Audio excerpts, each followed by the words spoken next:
Área total do prisma para que você arrase. Perímetro, altura mais 2. 1, 2, 3, 3, 2, 1. Todo mundo sobre 2, raiz em cada um. Vem ver, geometria espacial é o conteúdo. A potência é o trabalho sobre o tempo. A potência é o quadrado sobre R. Com agora é fórmula de Bhaskara, e você vai aprender.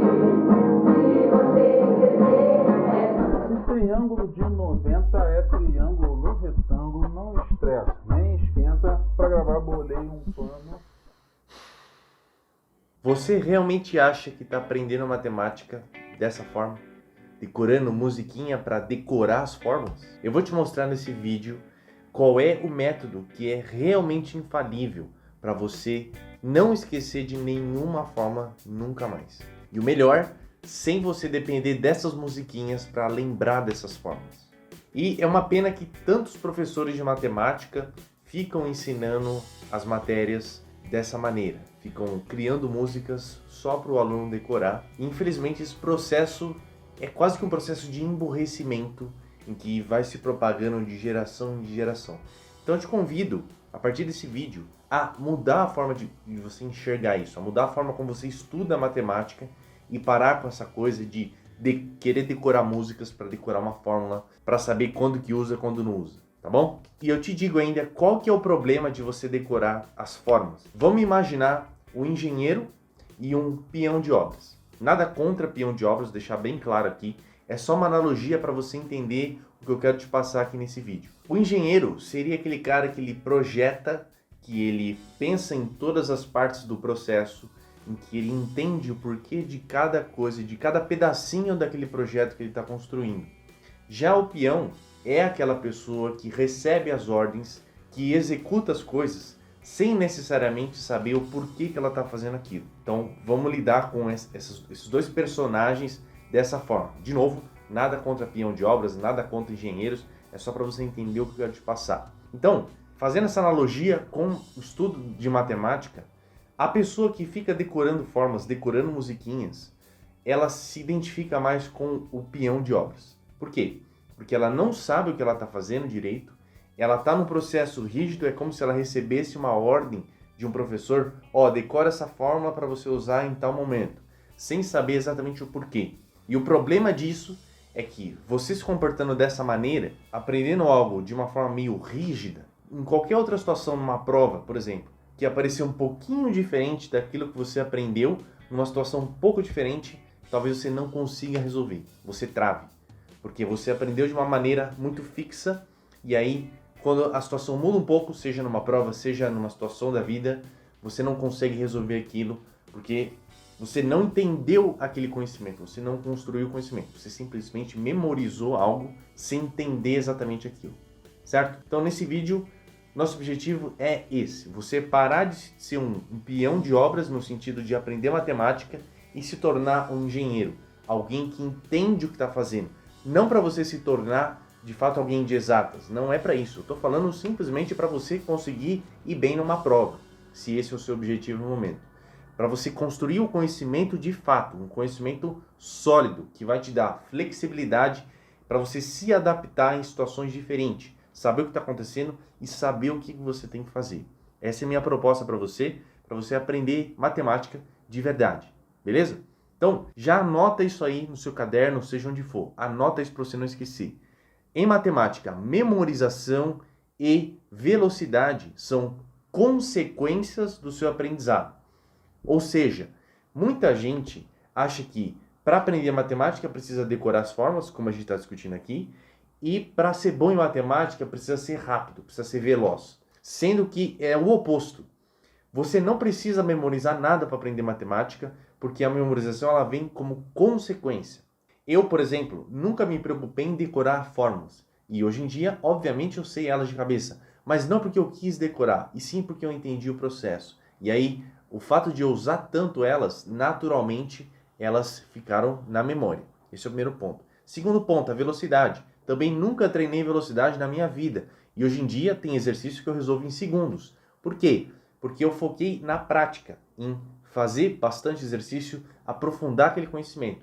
E aí, naturalmente, o seu cérebro vai começar a pensar de maneira mais rápida naquelas situações, certo? Então, essas duas coisas que muita gente acha que é pré-requisito, na verdade é consequência de todo o seu processo de aprendizado, se ele for um processo eficiente. E aí talvez você se pergunte, bom, mas e física? Física tem algumas fórmulas que talvez não dê para entender todo o processo. Eu sei, e eu vou falar sobre isso no final do vídeo. Vou falar sobre as fórmulas de física especificamente, tá? Nosso ponto aqui principal é matemática, mas eu vou falar nesse vídeo ainda. Uma outra coisa, só para eu já ir partir para um exemplo para te mostrar o que eu quero dizer com tudo isso. Para você entender por que isso é tão poderoso, de você não decorar a fórmula em si, mas entender o processo, você precisa entender sobre o seu cérebro. Isso que eu vou falar agora não veio de mim, veio de pesquisas, veio de pessoas que realmente sabem o que estão falando, de livros que eu li sobre o assunto, que o seu cérebro, o cérebro de todo mundo, ele não é tão bom em decorar dados, informações soltas, mas ele é ótimo em gravar caminhos. Ele armazena caminhos de algum processo. Ele é muito bom nisso. Então, isso tem tudo a ver com o estudo de matemática. Você decorar só a fórmula, você está decorando dados, informações soltas. Você entender o processo, entender o caminho, com isso armazenar aquilo, você já tem de brinde a fórmula lá no final. Então, é muito importante que você entenda isso, que não é só um jeito qualquer de estudar matemática, mas é sim um jeito eficiente que tem tudo a ver com como o seu cérebro funciona. Tudo bem? Beleza, então dito isso, eu quero te mostrar o que eu estou querendo dizer com entender o caminho, entender o processo. Se você está estudando a equação do segundo grau, eu gosto bastante de dar esse exemplo porque é um tema de matemática básica, então não vou colocar o pé muito lá na frente porque talvez nem todos vocês entendam. Mas se você estuda a equação do segundo grau, você já deve ter decorado esta fórmula aqui, ó, ou pelo menos já visto ela. Para quando você resolve uma equação do segundo grau, ou quando você estuda esse tema, você se depara com essa fórmula. Tá? Então, quando você tem uma equação do segundo grau, que tem os coeficientes A, B e C, para resolver ela, você usa isso. Muita gente estuda esse tema e tenta decorar essa fórmula e acabou.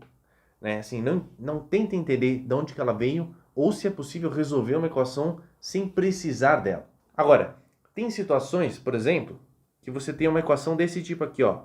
x² menos 25 é igual a zero. Ou uma situação desse tipo. x² mais 3x é igual a zero.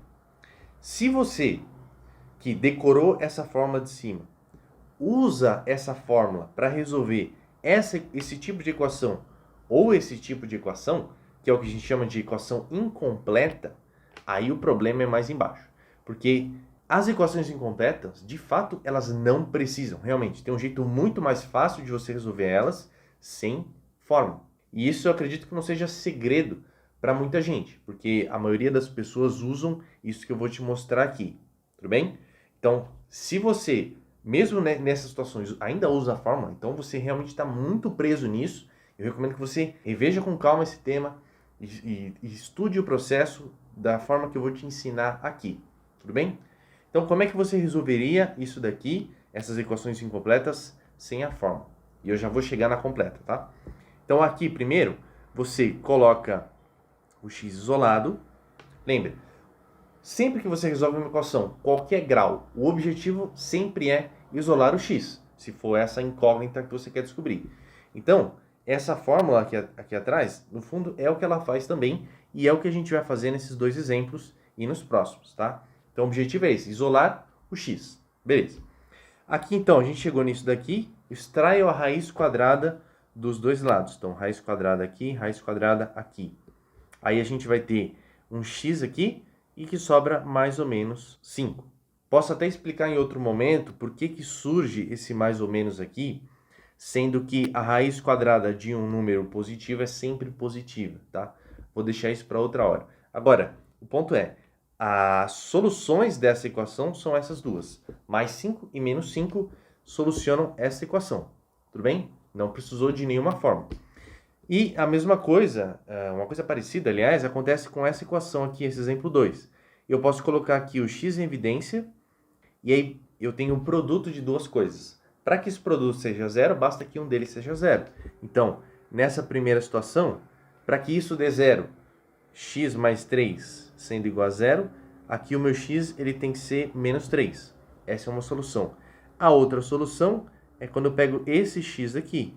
E aí, basta igualar ele a zero. Então, as duas soluções dessa equação são essa. X igual a zero, x igual a menos 3.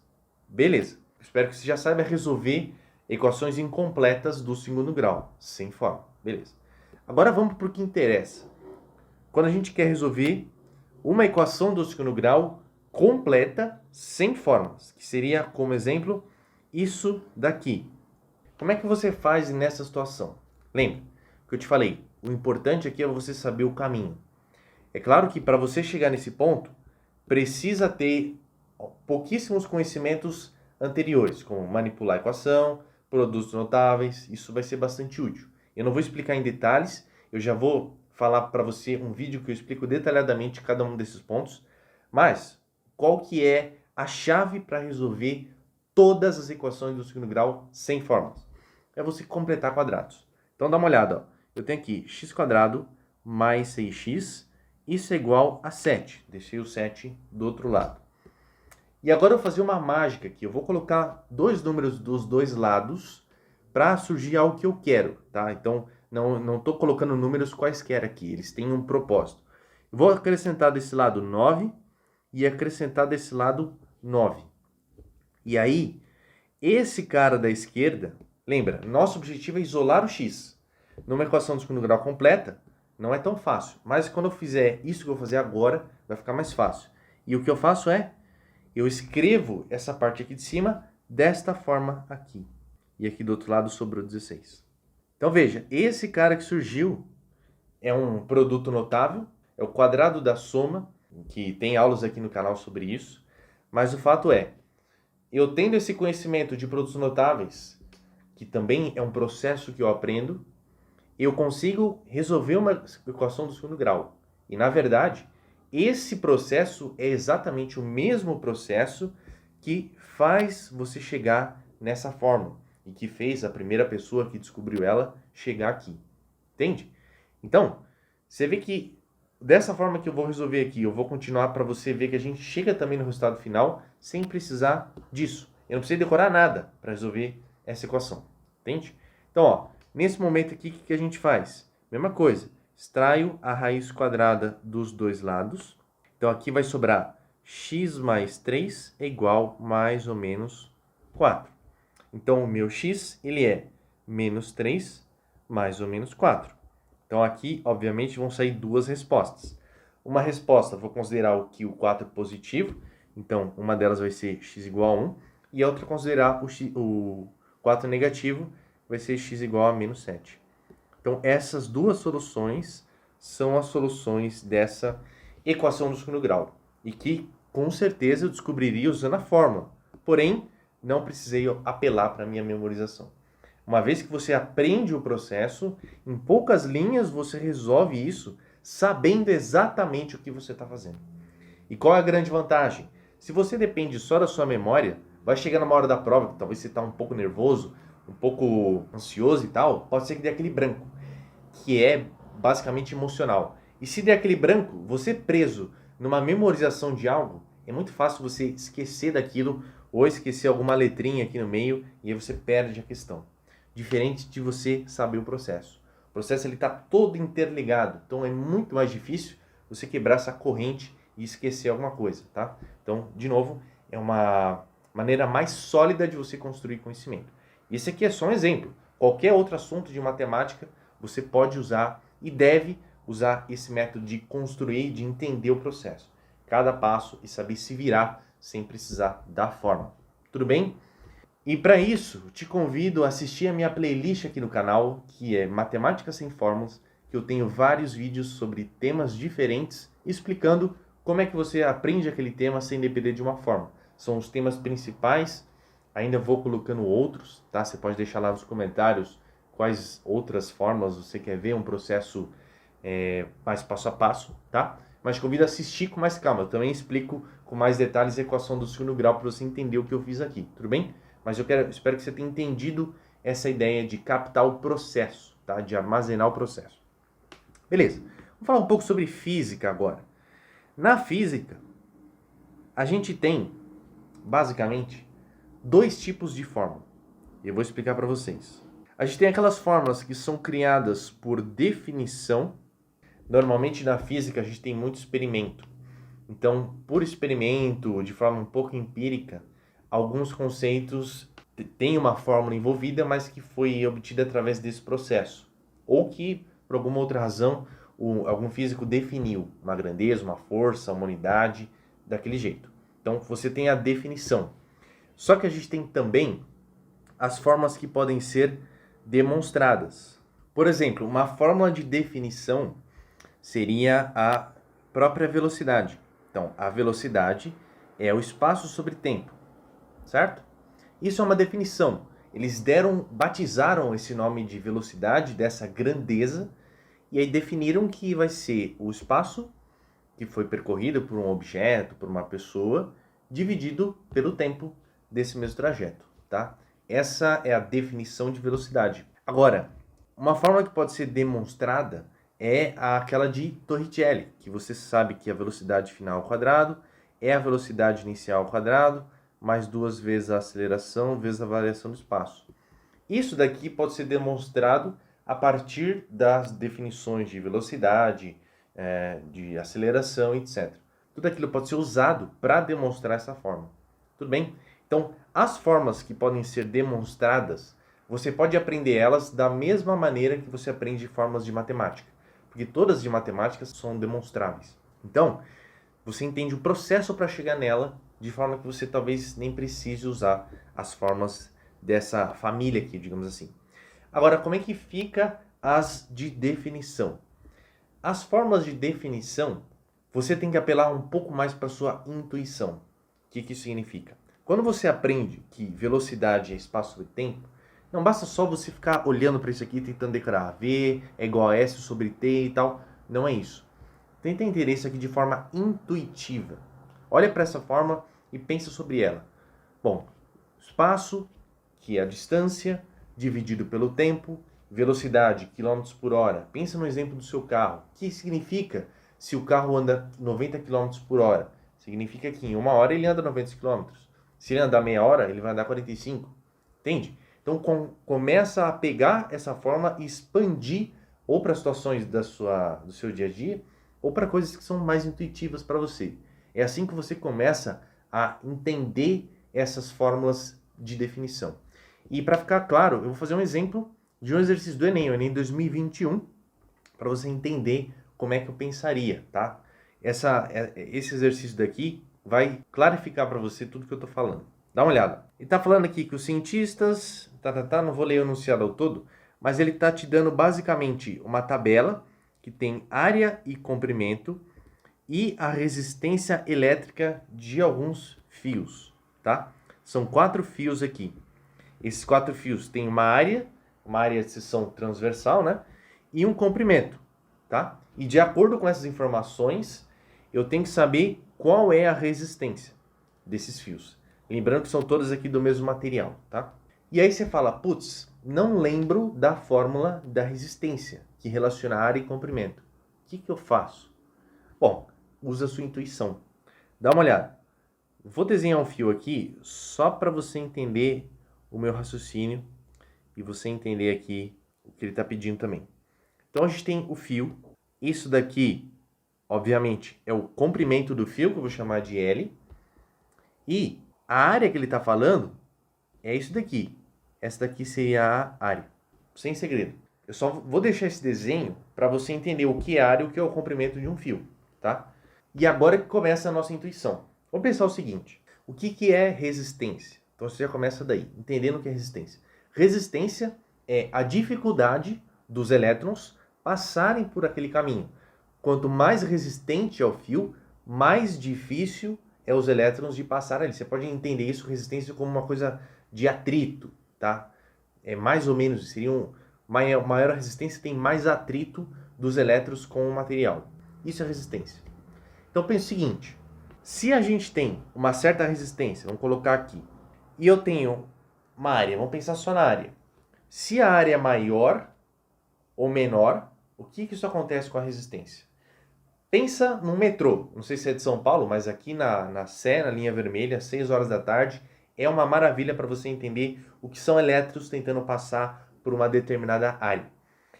Quando a porta do metrô abre, você tem aquela quantidade imensa de pessoas tentando passar por aquela porta. Se a porta é muito pequena, é mais difícil daquelas pessoas passarem, certo? Tem mais resistência ali, porque tá todo mundo querendo passar junto. Agora, se a porta fosse maior, para a mesma quantidade de pessoas, era muito mais fácil passar. Concorda? Então, o que isso diz pra gente? Que quanto maior a área do fio, menor a resistência. Então, é inversamente proporcional. E aí vem aquele conceito de grandezas inversamente e diretamente proporcionais, tá? Que você pode usar isso daqui. Então, a área é inversamente proporcional à resistência. Então, ela vem aqui no denominador. Tudo bem? Porque é inverso. Quanto menor a área, maior a resistência e vice-versa. Show! Já entendi a área. Agora eu vou entender o comprimento. Pensa o seguinte. Você tem esse tubo que tem um certo atrito lá dentro e os elétrons vão passar por esse caminho. Se o tubo é curto, eles vão ter atrito, mas vai ser por um momento mais breve, né? Então, tem esse trechinho aqui, os elétrons passam, se batem aqui, mas beleza, vão embora. Agora, se esse mesmo pedaço de fio ele é maior, eles vão ficar mais tempo ali se atritando com o material. Então, significa que um cabo maior tem uma resistência maior. Então, o comprimento é diretamente proporcional à resistência. Quanto maior o comprimento, maior a resistência. Então, vou colocar aqui. Ok? E aí a gente coloca uma constante de proporção, que pode ser qualquer coisa, tá? Só para ser mais formal com essa coisa de grandeza de inversamente ou diretamente proporcionais, que também tem uma playlist aqui no canal que eu falo sobre isso. Beleza? Então veja, cheguei numa forma que é muito fiel à fórmula original quando você estuda esse tema, simplesmente usando a intuição. A intuição me fez chegar nesse resultado e agora eu resolvo o problema. Como que eu resolvo o problema? É só você pegar aqui, ó.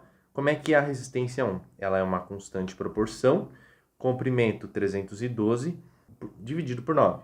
Resistência 2, a mesma constante. Essa constante também está associada com o material, né? Então vai ser 47 por 4. Depois, a resistência 3, constante, 54 por 2. E a resistência 4, que vai ser 106 por 1. Então, ó, aqui já deu de fato 106. Aqui deu 106K, né? Aqui deu 27K. Aqui vai dar, a gente pode aproximar isso aqui para 48. 48 dividido por 4 dá quase 12. Então, isso aqui é aproximadamente 12K. E aí, por último, 312 por 9. Posso até dividir por 3 aqui para simplificar. Então, isso aqui vai dar 104 por 3. E agora, 104 por 3 vai dar uns 30 e alguma coisa. Vamos aproximar aqui para 35K. Beleza? Então, ó, qual é a maior resistência? Esta é a maior resistência, R4. Então, só pode ser uma dessas alternativas. Qual que é a segunda maior resistência? É o R1, certo? Então, só pode ser a alternativa C. E aí depois vem a R3 e por último a R2, que tem a menor resistência. Então, a resposta é a alternativa C. Não precisamos decorar absolutamente nada e usamos a intuição. A gente realmente entendeu o que é resistência elétrica e conseguiu se virar, entre aspas, numa questão como essa, sem apelar para a memorização. Então, quando você chega nesse nível de aprendizado, você está realmente entendendo tudo aquilo que você está estudando. É o que eu recomendo para você que faça tanto em matemática quanto em física. Beleza? Se gostou desse vídeo, se foi útil, não esquece de deixar um like, se inscrever no canal e deixe um comentário se for alguma dúvida. Lembrando que as playlists Matemática Sem Fórmula é recomendadíssima que você assista. Vou deixar na descrição também, caso você não tenha assistido ainda. Beleza? Por esse vídeo é isso então. Beijo no seu cérebro e a gente se vê no próximo vídeo.